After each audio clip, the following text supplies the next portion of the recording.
दो मित्र और सच्ची मित्रता।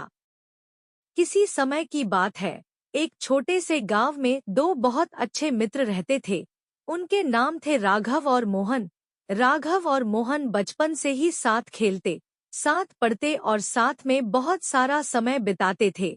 वे दोनों एक दूसरे पर बहुत विश्वास करते थे और हर सुख दुख में एक दूसरे का साथ देते थे।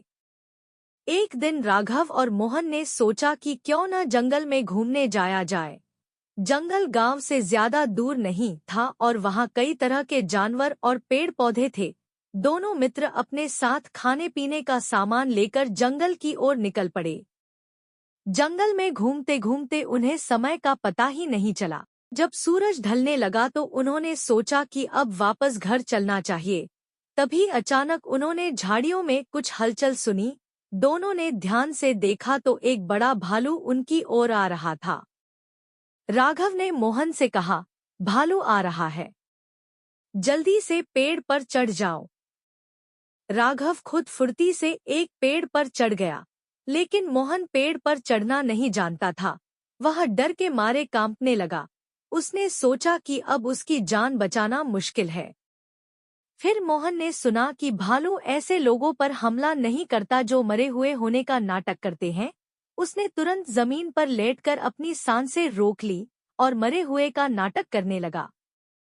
भालू मोहन के पास आया और उसे सूंघने लगा। भालू ने देखा कि मोहन में कोई हरकत नहीं हो रही है। भालू को लगा कि मोहन मर चुका है, तो वह वहां से चला गया।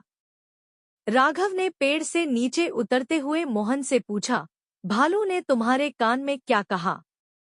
मोहन ने कहा, भालू ने कहा कि सच्चे मित्र वही होते हैं जो मुसीबत के समय एक दूसरे का साथ देते हैं, न कि खुद को बचाने के लिए दूसरों को छोड़ देते हैं। राघव को अपनी गलती का एहसास हुआ और उसने मोहन से माफी मांगी। उसने वादा किया कि वह आगे से हमेशा मोहन का साथ देगा, चाहे कैसी भी परिस्थिति क्यों न हो। दोनों मित्र वापस गांव लौट आए और उनकी मित्रता पहले से भी ज्यादा मजबूत हो गई। उन्होंने समझ लिया कि सच्ची मित्रता का मतलब है एक दूसरे का साथ देना और किसी भी मुश्किल समय में एक दूसरे को अकेला न छोड़ना। इस कहानी से हमें यह सीख मिलती है कि सच्चे मित्र वही होते हैं जो हर परिस्थिति में साथ रहते हैं और एक दूसरे की मदद करते हैं। हमें भी अपने मित्रों का हमेशा साथ देना चाहिए और उन्हें कभी अकेला नहीं छोड़ना चाहिए।